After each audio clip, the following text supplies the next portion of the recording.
বিগত প্রায় 16টি বছর এক জালিম শাসকের শাসন দেখেছি। দীর্ঘ আন্দোলন সংগ্রাম, হত্যা, খুন এবং রক্তপাতের বিনিময়ে আমরা গত 5ই আগস্ট এই ফ্যাসিস্ট জালিম শেখ হাসিনার পলায়নের মাধ্যমে সেই স্বৈর শাসনের কবল থেকে মুক্ত হয়েছি।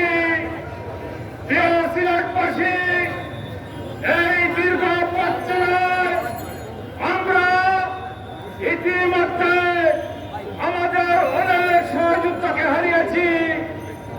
আমরা আমাদের সিলেটের প্রাণপ্রিয় নেতা জননেতা ইলিয়াস আলীকে গুম হতে দেখেছি। আমাদের আরেক সহযোদ্ধা ইফতেখার আহমদ দিনার সহ জুনায়েদ এবং আনসারকে গুম হতে দেখেছি। আমাদের অসংখ্য নেতা কর্মীকে হত্যা করা হয়েছে।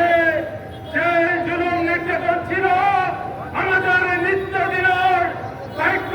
প্রিয় ভাইয়েরা, আমরা এই আদালতের বিচার দেখেছি।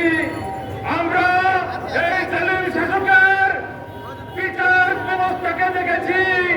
প্রিয় ভাইয়েরা, ভাগ্যের কি নির্মম পরিহাস!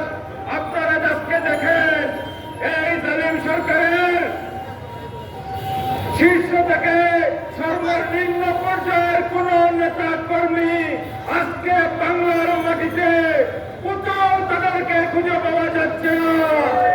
প্রিয় সিলেটবাসী, ইতিমধ্যে আইন উপদেষ্টা ঘোষণা করেছে তাদের বানানো মানবতা বিরোধী ট্রাইব্যুনালে এই বিগত সরকার যত হত্যা,